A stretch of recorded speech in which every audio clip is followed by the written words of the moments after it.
Mens sana in corpore sano.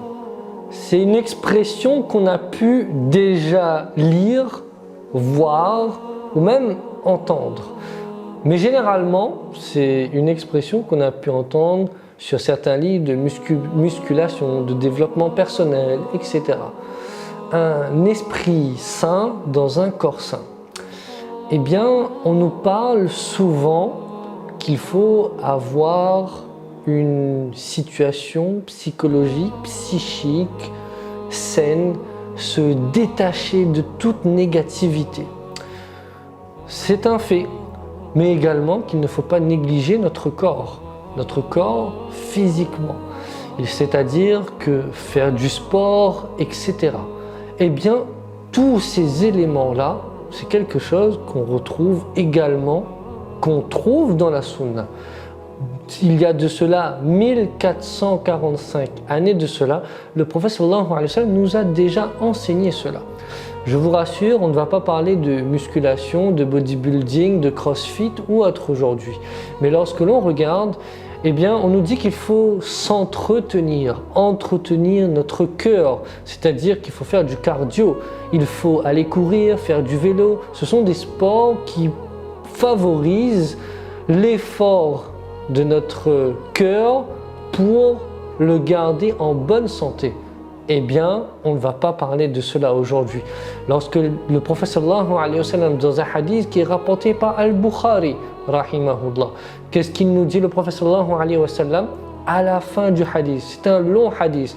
Ala inna fil jasadi mudghah, iza salahat, salaha al-jasadu kullu, wa iza fasadat, fasada al-jasadu kullu.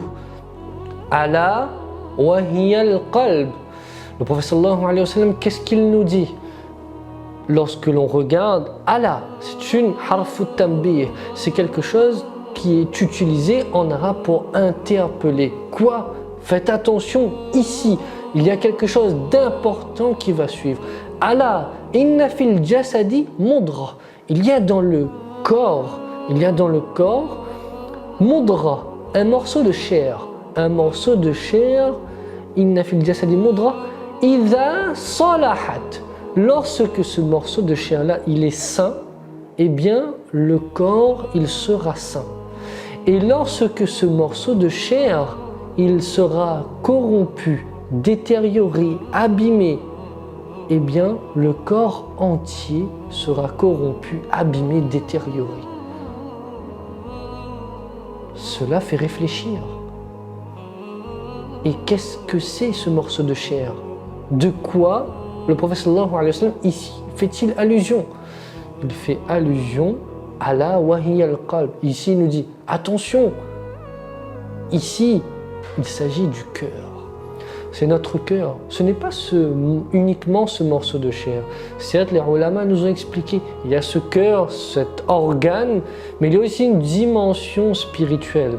Et on peut retrouver des écrits là-dessus, notamment par l'imam Ghazali, rahimahullah, etc. Et bien d'autres savants qui ont expliqué sur le sujet. Ce cœur-là, dans notre pratique, il a son importance et même cruciale. C'est-à-dire, comment pouvons-nous corrompre un cœur? C'est avec de mauvaises intentions. Lorsque l'on regarde Imam Nawawi, rahimahullah, qu'est-ce qu'il nous explique? Il nous dit que le cœur, c'est l'endroit, le réceptacle de l'intention. C'est de là que va émaner. Et on comprend avec ce hadith que si le cœur, lui, est bon, ce qui va sortir, ce qui émane de ce cœur, c'est-à-dire lorsque on va agir, on sait très bien que le cœur, c'est la pompe. C'est une pompe qui alimente, qui permet de faire le flux sanguin dans tout le corps. Et que lorsqu'il y a un problème dans un organe, il faut regarder au niveau du cœur s'il n'y a pas un souci. Est-ce que le cœur fait bien son travail, etc. Eh bien, il faut que ce cœur-là, il soit entretenu, il soit protégé de toutes les souillures spirituelles. Ces souillures spirituelles sont ce que Allah et son prophète sallallahu alayhi wa sallam, ils nous ont mis en garde. Ils nous ont dit de ne pas s'approcher, de ne pas le faire, ces interdits-là. C'est tout ce qui est en dehors du cadre qui a été fixé par Allah et son prophète sallallahu alayhi wa sallam, tels que la jalousie, l'orgueil, la fierté, le fait de dire des grossièretés, etc. Avoir un esprit qui est manipulateur, qui pour pousser les gens dans leurs limites, etc. Toutes choses qui sont faites de manière malsaine également. Eh bien, on doit protéger ce cœur. Protéger ce cœur également des waswas de shaitan, les insufflations de Satan. On le sait très bien, Allah nous a dit « Innahu lakum aduwwun mubin ». Certes, Satan est un ennemi évident, déclaré. Parfois on regarde, on dit oui mais un tel c'est mon ennemi, c'est mon rival, je ne l'aime pas, etc. On peut ne pas avoir de l'affinité avec quelqu'un, c'est quelque chose qui est normal. Mais on ne doit pas détester la personne, on ne doit pas la détester. Même si cette personne-là nous cause du tort, on doit détester l'action et pas la personne. Parce que peut-être que cette personne-là a fait une erreur, mais nous ne sommes pas à l'abri de faire une erreur. Nous sommes humains. Demain, il se pourrait que nous nous retrouvions dans une situation où également lui avait déjà fait, et bien nous, on va faire la même chose. Qu'Allah nous en préserve, qu'Allah nous protège. Eh bien, ce cœur-là a une place centrale dans notre vie spirituelle. Ne pas faire entrer le shirk, c'est la première chose. Garder ce cœur-là réservé exclusivement pour Allah. On ne fait entrer aucune autre personne. Bien sûr, on parle ici de ce qui relève du culte, c'est-à-dire qu'on peut aimer notre père, notre mère, l'épouse, nos frères, nos sœurs, etc., notre famille. C'est un sentiment normal.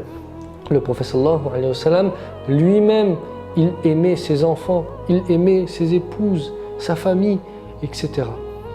Eh bien, on doit veiller à ce que les souillures ne viennent pas entacher notre cœur.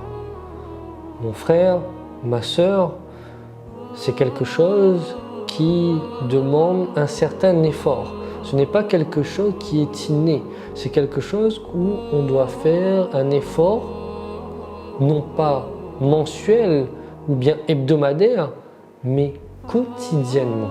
Et en faisant cela, en veillant à garder ce cœur-là léger et non pas le alourdir, le rendre lourd, difficile à porter avec toute cette obscurité qui est contraire à ce que l'islam nous a enseigné, eh bien, on pourra bi'idhnillah réussir notre vie.